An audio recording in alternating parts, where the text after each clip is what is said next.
be done and the race will be won, and we know we will win every time. And we go vote. Thank you, Madam Chairman.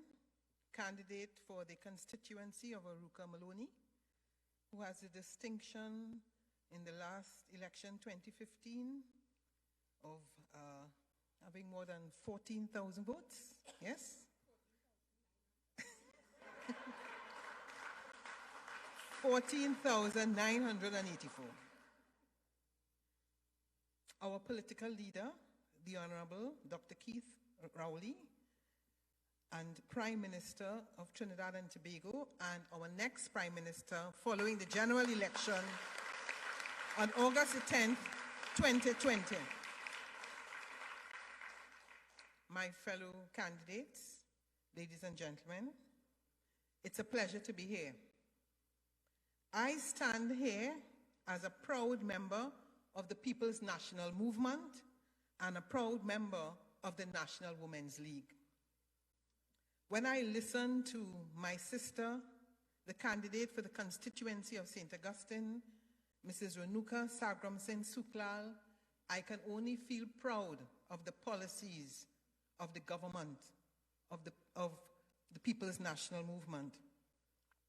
Renuka is a true example of a young lady with conviction. You listen to her tonight and you just feel proud that she has offered herself to serve as a candidate for the People's National Movement.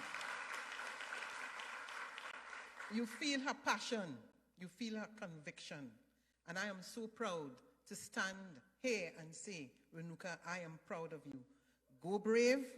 You are going to be the next Member of Parliament for the constituency of St. Augustine.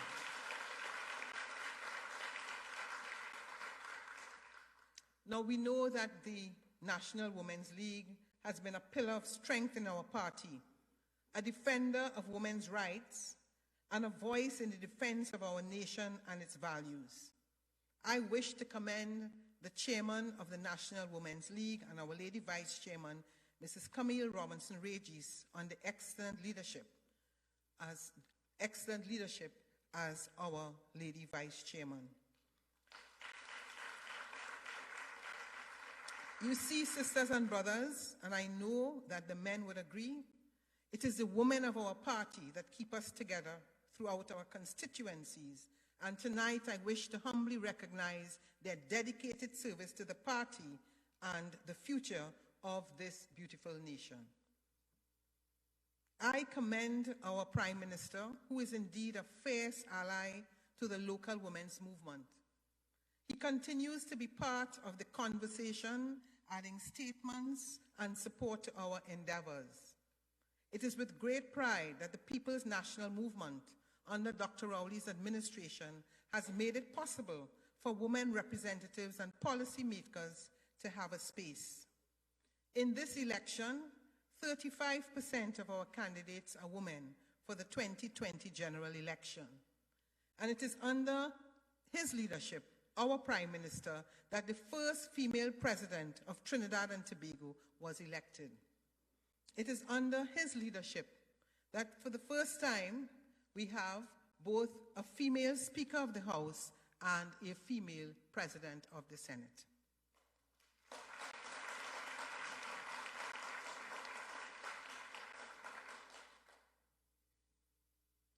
I also want to acknowledge and congratulate our Prime Minister for placing under his portfolio the responsibility for gender affairs.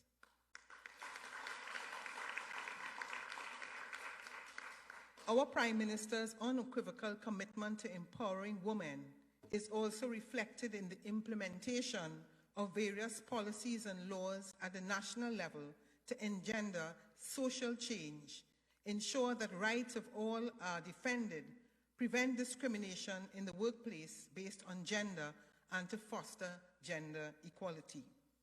In this regard, the draft National Workplace Policy on Sexual Harassment in Trinidad and Tobago was laid in Parliament last year. The establishment, construction, and refurbishment of facilities for the provision of services and safe spaces for persons who are victims of domestic violence is a major achievement, along with the launch of the Gender-Based Violence Unit in January 2020. As permanent representative of Trinidad and Tobago to the United Nations, I have continuously reaffirmed Trinidad and Tobago's commitment to the promotion of gender equality and equity, which is a priority in our Vision 2030. Our commitment is also evidenced in our implementation of the Beijing Declaration and Platform for Action and the submission of our country's progress report this year to UN Women, the United Nations entity dedicated to gender equality and the empowerment of women, as well as the global champion for women and girls. In addition, Trinidad and Tobago has been well represented at the Commission on the Status of Women in the last couple of years. With respect to women's leadership and participation, I wish to underscore the importance of ensuring women's full participation on equal basis with men in all areas of public life, including political participation and representation at all levels of the electoral process. Trinidad and Tobago is viewed in international settings as quite successful in the attainment of gender parity. Our women have made remarkable strides in ensuring that females are not only represented in high positions nationally, but also internationally. In this context, it is noteworthy to mention significant milestones for Trinidad and Tobago, which includes Her Excellency Paula May Weeks' membership on the Council of Women World Leaders and co-chair of the Generation Unlimited, in addition to our female nationals being elected to the United Nations agency and subsidiary bodies such as CEDAW, the Commission on the Limits of the Continental Shelf, and the United Nations Dispute Tribunal.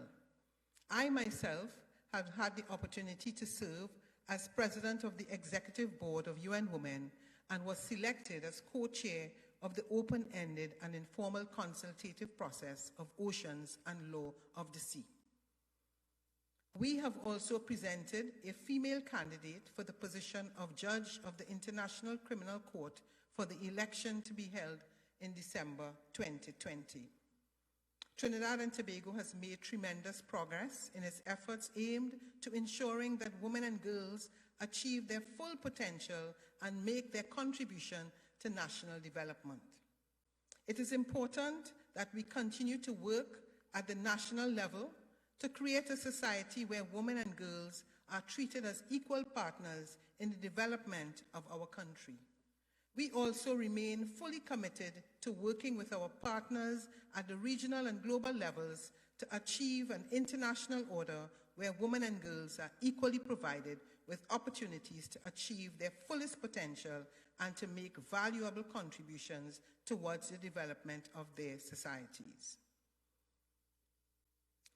We all, of course, must continue to give our Honorable Prime Minister credit, and the Ministry of Health and the Minister of Health their full credit for their management and leadership of the COVID-19 pandemic. We must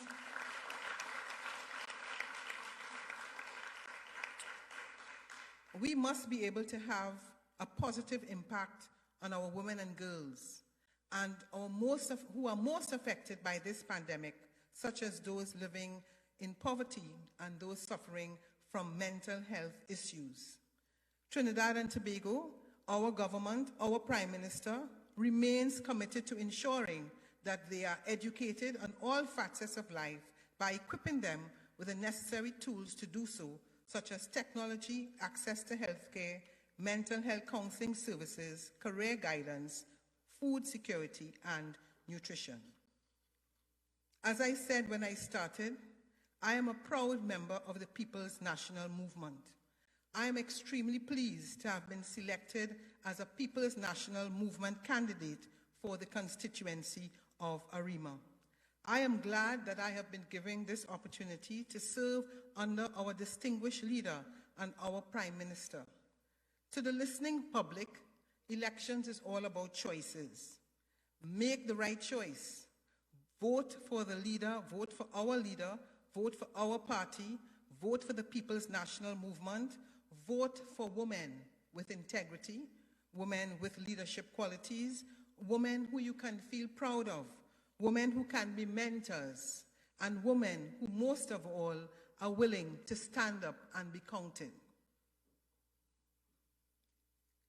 It has been my great pleasure to serve previously as a candidate under the People's National Movement. And as I continue to serve, and similar to Renuka, as I walk throughout the length and breadth of the constituency of Arima, people ask and people say, the People's National Movement is the only political party for which they believe can continue to govern Trinidad and Tobago. You have now had the opportunity to compare a government under Kamla Persad-Bissetta and a government under Dr. Keith Christopher Rowley.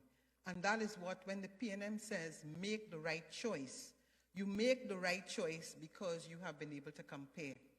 And I'm sure, having compared a political leader and a prime minister who governed this country under extremely difficult times, and who, notwithstanding that, you can safely say that when you make the right choice, you choose the best possible leader and prime minister. And that is the Honorable Dr. Keith Christopher Rowley. I join all my sisters in saying, great is the PNM, great is the PNM, great is the PNM.